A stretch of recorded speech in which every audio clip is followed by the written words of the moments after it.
It is. So close, 300 k's to go. Well, I don't know if you can see anything, but my brake rotor is completely worn through. I'm assuming the brake pads are gone too, so look, I don't think we're getting any further tonight. Our only saving grace is that we're in Perth, so it shouldn't be too hard to hopefully find parts to repair this, but it is like 6:30 on Saturday night, so yeah, let's do some research, and hopefully Sunday it's not going to be a good day to get someone to fix this, so it's going to have to be a do-it-ourselves job. But as for now, this is going to have to be the camp spot for tonight, a bit of urban camping, and yeah, not good. So we finished our like 3,500 kilometre drive, which was really good, and then we got into Perth and I was braking and I was hearing a bit of noise down there, so pulled over, had a look. The brake pads and rotors are pretty worn. Copped a bit of a hiding on the ride, so yeah, I'm here. I'm going to rip the wheels off.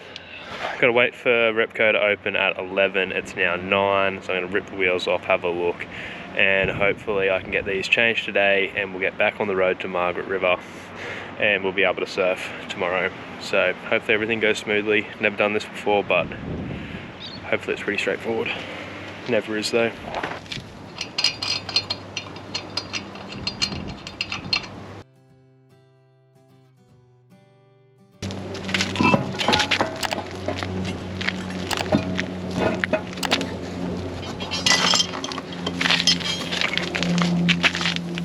So yeah, it has chewed the shit out of that rotor. That needs to be replaced. As you can see in there, the pads are completely worn, so I'll get this off, get the job started, and hopefully it doesn't take me an absolute mission to do. Now I'm just removing the brake caliper assembly. Not too hard, just a couple of 17mm nuts on the back, and that pops straight in. And that is our problem. That pad is completely worn down to the metal. Pretty similar on the other side, and that is why we have all of that wear on the rotor. And here we have our issue. That is why we had the noise and the grinding of the metal, because there is no brake pad left on that. So metal on metal, no good. All right, old brake pads, new brake pads. See the difference? A little bit different, so it should be a bit better. Old brake rotor, as you can see, it's got like massive gouges out of there, completely roughed up, chewed out.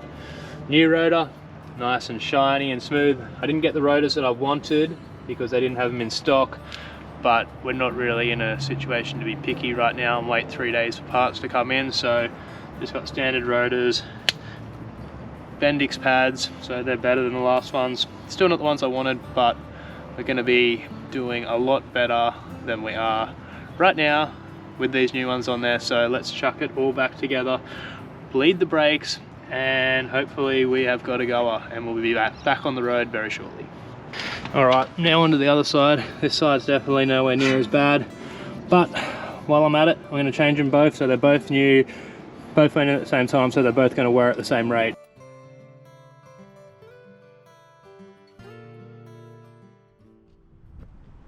Alright, so I've finished changing over the brake pads and the rotors. The second lot only took me about half an hour once I worked out all the things that I was doing wrong on the first one. The second one was really easy, really straightforward. So now all that is left to do is to test out our brakes.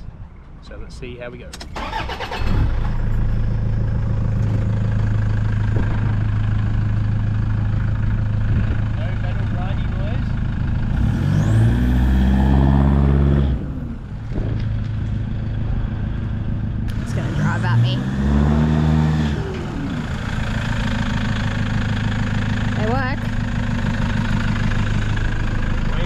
On the road.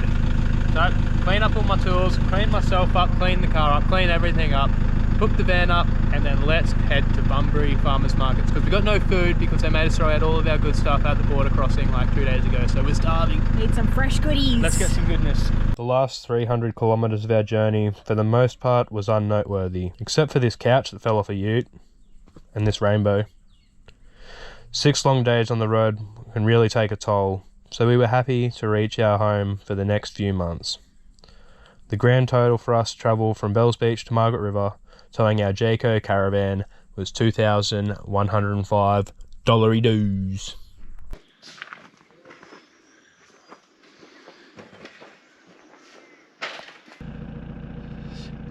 Let's get this caffeine happening, get a bit of power up, and then hopefully we go and get barreled. Let's go. We even got Eskimo Joe out of the bed early this morning. Hey Eskimo Joe.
So that was about a 5-hour surf, super fun, plenty less, plenty of rights.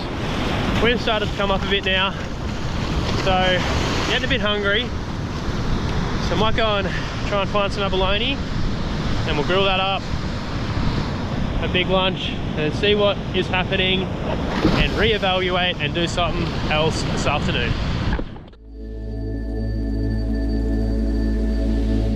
Alright, so today's mission is to see if I can catch dinner with nothing but this butter knife.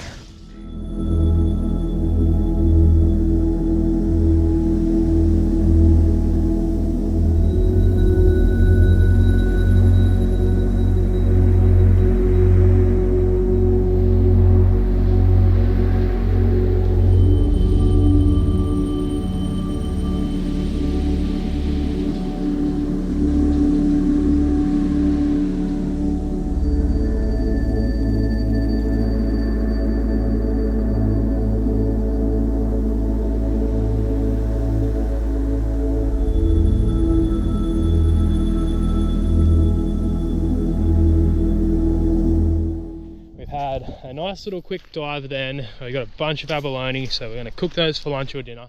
Alright, first things first.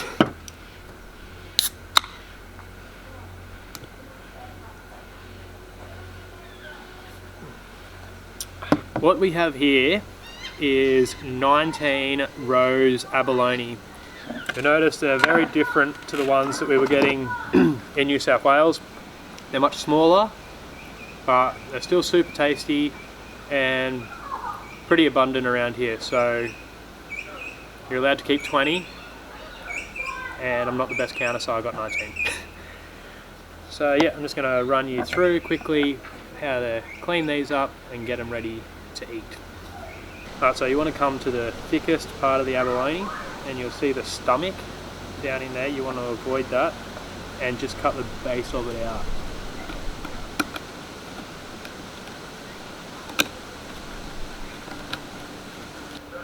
So you'll leave all the stomach behind because you don't want any of that, that's no good.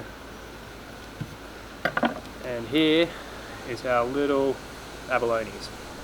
Perfect little sizzle sized ones.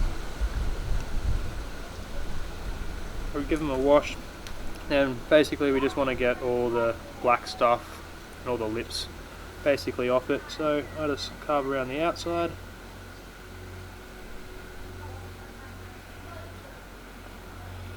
Because we only want the white bit. And a sharp knife is crucial to this. Always sharpen your knife before doing this because it will make your life a hell of a lot easier.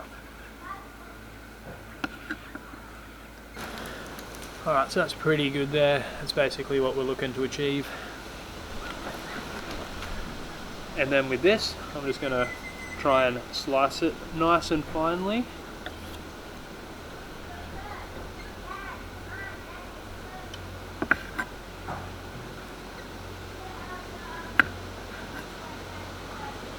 Right, last step is to tenderize. Got my safety food standard rusty hammer here, and now I'm just gonna give these about 3 or 4 just pretty light hits with the hammer just to try and get the muscle to relax and also not lose everything off the table.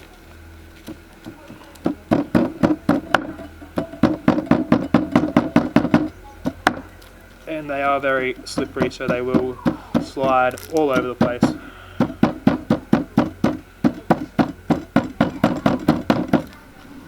Hey. Where do you think you're going, mate?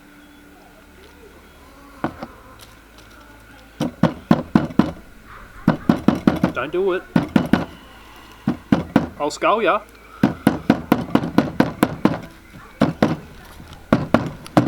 Alright, there we go. That's good enough for me. And now we have 4 delicious tender. They're all nice and floppy now and soft, which is what we want. And yeah, I'm just going to go ahead and prepare the rest of these, and then I'll show you how I get them ready to cook, what I marinate them in, and then also how I cook them. So we'll be right back after I clean all of this.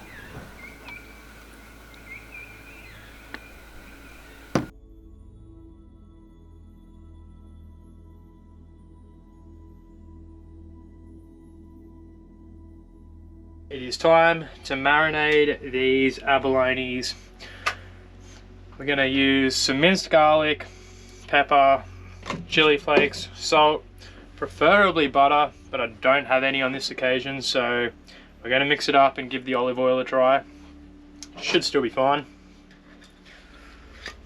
Just a little bit more Mediterranean style, I guess.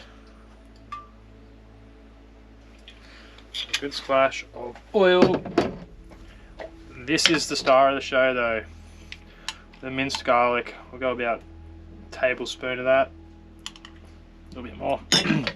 Because garlic is the world's greatest cooking ingredient. Closely followed by chili. So we'll get some chili flakes in there. Pepper. Some salt. just give it a good stir up, get it all nicely marinated. And then I'm going to just chuck it in the fridge, leave it for, I've got about an hour until I'm going to be starving, so these get an hour, but you could really leave it for a whole day. It's just going to get more flavour in it. So we're pretty much done here. All that's left to do is to get that pan super hot, chuck these in there, sear them quickly, get them out and eat them. Alright, it is time to grill up this abalone. So let's go a little bit of oil. I think that's super hot. That oil is now smoking, so we'll just do a little test one. And that is good to go. So let's dump all this abalone in there.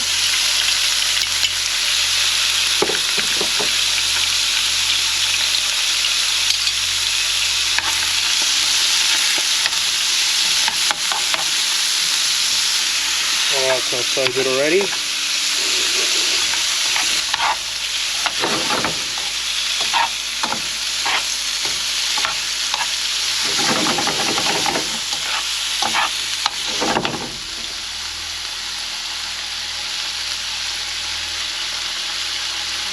That is good to go.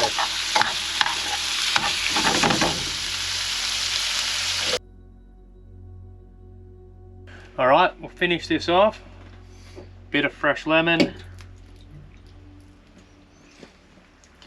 Give it a little mix through.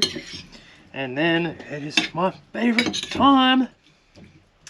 Yes, dinner time is my favourite time, but also tasting time. What do we reckon? Holy shit, that is so good. Easy to catch. Takes a bit of time to prepare, but definitely worthwhile to get an awesome free feed of abalone straight from the sea. The rhyme's coming straight to me.